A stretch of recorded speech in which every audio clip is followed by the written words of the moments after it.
परीक्षित जी कहते हैं कि देखिए, आपने कल मुझे सुनाया था कि स्वयंभू मनु के दो पुत्र थे, उत्तानपाद और प्रियव्रत। तो उत्तानपाद के बारे में तो आपने बता दिया कि वो राजा बने थे, पर कृपया करके कुछ प्रियव्रत जी के बारे में भी बताइए, क्योंकि मैंने सुन रखा है बहुत तेजस्वी राजा थे, तो कुछ कथा उनके बारे में भी बताइए। तब महाराज सुखदेव जी कहते हैं कि हाँ, जो प्रियव्रत थे वो बड़े ही तेजस्वी राजा थे, भगवान के बहुत बड़े भक्त थे। और यहाँ तक कि एक बार की बात है, प्रियव्रत बैठे बैठे सोचते हैं कि रात्रि क्यों हो जाती है। अरे रात में व्यक्ति सो करके सारा समय बर्बाद कर देता है, तो इसलिए महाराज वे सोचते हैं और ज्योतिर्मय नामक रथ का सृजन करते हैं, पृथ्वी की 7 परिक्रमा करते हैं और 7 दिन तक रात नहीं होने देते। तो 7 दिन हो गए हैं, रात नहीं हो रही है। ब्रह्मा जी देख रहे हैं कि ये क्या हो रहा है, तो ब्रह्मा जी परेशान हो जाते हैं। अब प्रियव्रत के पास आते हैं, कहते हैं आप जो कर रहे हो वो गलत कर रहे हो। प्रियव्रत कहते हैं जो कर रहा हूं सही कर रहा हूं। ब्रह्मा जी कहते हैं कैसे? प्रियव्रत कहते हैं कि देखिए, रात में व्यक्ति क्या करता है, अरे सारा समय सोने में बर्बाद कर देता है, तो इसलिए अब मैं चाहता हूं कि रात ही ना हो। ब्रह्मा जी कहते हैं आप जो सोच रहे हैं वो गलत है, क्योंकि देखिए दिन की अपनी उपयोगिता है तो रात्रि की भी अपनी आवश्यकता है। रात्रि में विषय व्यक्ति आराम करते हैं, साधु संत समाधि में लीन रहते हैं। अब जिस तरह से गलती हमारी ही है, यदि कोई चीज का निर्माण हुआ है पर हम उसका सही तरह से इस्तेमाल नहीं कर पा रहे हैं, वो बात अलग है। अब जिस तरह से महाराज हम जब सब्जी बनाते हैं, कभी कभी होता है कि नमक डालना भूल जाते हैं, तो सब कहते हैं इस सब्जी में आज स्वाद नहीं आ रहा है। अब दूसरे दिन इतना याद रख लिया है कि नमक सब्जी की जगह खीर में डाल दिया है, सब कहेंगे ये क्या कर दिया, खीर का स्वाद खराब कर दिया। अब तीसरे दिन इतना ज्यादा याद रख लिया कि सब्जी में ही नमक 2 बार डाल दिया, तो सब कहेंगे ये क्या सब्जी खारी हो गई। तो फिर अंत में हम क्या कहते हैं कि नमक बुरी चीज है। देखिए नमक बुरी चीज नहीं है, हम उसका प्रयोग सही तरह से नहीं कर पा रहे हैं। ऐसे ब्रह्मा जी समझा रहे हैं, कहते हैं कि देखिए दिन की अपनी उपयोगिता है तो रात्रि की भी अपनी आवश्यकता है। प्रियव्रत को समझाते जा रहे हैं, तब महाराज प्रियव्रत को समझ में आ रहा है। ब्रह्मा जी कहते हैं कि इस सृष्टि में यदि किसी भी चीज का निर्माण हुआ है, उसके पीछे कोई ना कोई कारण जरूर है, बस गलती हमारी है कि हम प्रयोग सही तरह से नहीं कर पा रहे। अब जिस तरह से काम यदि उसकी मात्रा गलत हो जाती है तो वो निंदनीय हो जाता है, पर वहीं यदि वो काम हम धर्म के अनुसार करते हैं तो वो वंदनीय हो जाता है।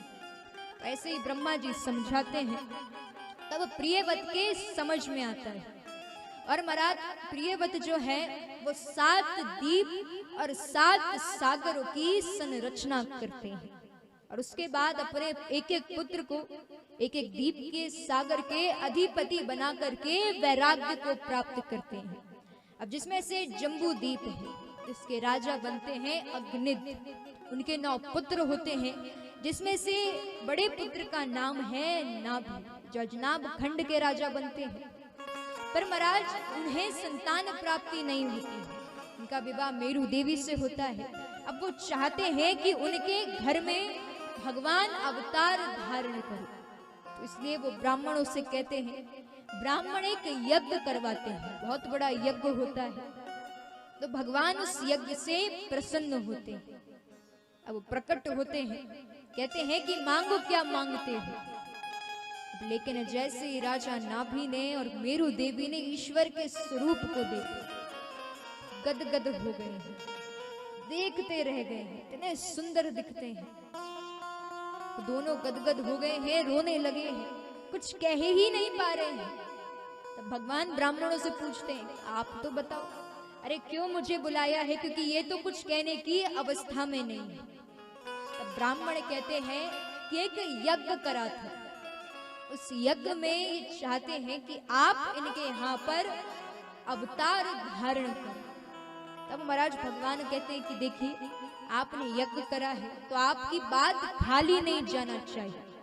तो इसलिए भगवान कहते हैं ठीक है, समय आने पर मैं इनके यहाँ पर अवतार धारण करूंगा। तब महाराज भगवान जो है वो मेरु देवी के गर्भ से ऋषभ देव के रूप में अवतार धारण करते हैं, जो कि भगवान का 8वां अवतार है। तो ऋषभ देव के रूप में अवतार धारण करते हैं।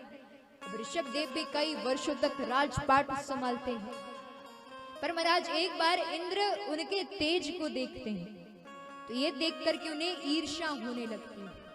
तो इंद्र जो है वो ऋषभ देव के राज्य में वर्षा नहीं कराते। देखिए वो तो भगवान है, सब कुछ कर सकते हैं, तो इसलिए ऋषभ देव जो है वो अपने राज्य में स्वयं ही वर्षा करवा देते हैं। तो ये देख करके इंद्र लज्जित होते हैं और अपनी पुत्री जयंती का विवाह वो ऋषभ देव से करा देते हैं। उनकी कई संतानें होती हैं, इसमें से एक संतान है भरत जी। तो महाराज भरत जी को अजनाब खंड का राजा बनाया जाता है और फिर उन्हीं के उस पे हमारे इस राष्ट्र का नाम भारत पड़ा है। तो इस तरह से सुखदेव जी उन्हें उनके पूर्व 2 जन्म की कथा सुनाते हैं। अब कहते हैं उनका 3रा जन्म होता है। योग की बात रहती है कि मनुष्य योनि तो प्राप्त होती ही है, पर इस योनि में भी उनका नाम भरत है। अब महाराज भरत जी जो हैं उनके जो पिता हैं उनकी 2 पत्नियां थी। उसमें से पहली पत्नी से 9 पुत्र थे और दूसरी पत्नी से 1 पुत्र और 1 पुत्री थी। तो जो पुत्र थे वो भरत जी थे। माता पिता का देहांत हो गया है, तब भरत जी नहीं चाहते हैं कि वो किसी बंधन में फंसे, क्योंकि उन्हें अपने पूर्व जन्म के बारे में सब कुछ पता है कि किस कारण से उन्हें मृग योनि मिली थी, वो बंधन में फंसे थे। तो कहते हैं कि मैं नहीं चाहता हूं कि मैं अब इस योनि में भी बंधन में फंसूं। इसलिए महाराज भरत जी जो हैं वो अपने आप को ऐसा दिखा रहे हैं कि वो कुछ नहीं जानते हैं, मूर्ख हैं, बुद्धिहीन हैं। तो इसलिए उनके जो भाई हैं उन्हें शिक्षा भिक्षा नहीं दिलाते। सोचते मूर्ख है, अरे मूर्ख को शिक्षा दिलाकर क्या मिलेगा, बुद्धिहीन है, तो इसलिए उनके भाई उन्हें शिक्षा नहीं दिलाते। अब भरत जी जो है वो जानते सब हैं पर अनजान बन रहे हैं, भोले हैं, चाहते हैं कि अब मैं किसी बंधन में ना फंसूं। लेकिन भरत जी के इस भोलेपन का सब फायदा उठाते हैं। जब भरत जी गांव में जाते हैं तो लोग कहते हैं भरत इधर आना। भरत कहते हैं बोलिए। भरत ये काम कर दो, भरत जी तुरंत कर देंगे। भरत बाजार से सामान ला दो, तुरंत ला देंगे। अब महाराज लोग उनके इस भोलेपन का फायदा उठाते हैं, तो इसलिए उनका नाम रख देते हैं जड़ भरत। अब जड़ का अर्थ क्या होता है, बुद्धिहीन, मूर्ख, तो इसलिए उनका नाम रख दिया है जड़ भरत। अब जितने भी भाई हैं उनकी पत्नियां सोच रही हैं कि भरत आता है, भोजन करता है और चला जाता है, कुछ काम करता है नहीं। कहती है काम का ना काज का, अरे दुश्मन अनाज का। तो इसलिए वो अपने पतियों से कहती है कि देखो अब एक काम करो, भरत को हमारा जो पास में एक खेत है वहां पर भेज दो, वहां जाएगा, खेत की रखवाली करेगा, 1 दिन 2 दिन भोजन देंगे, फिर भोजन देना बंद कर देंगे।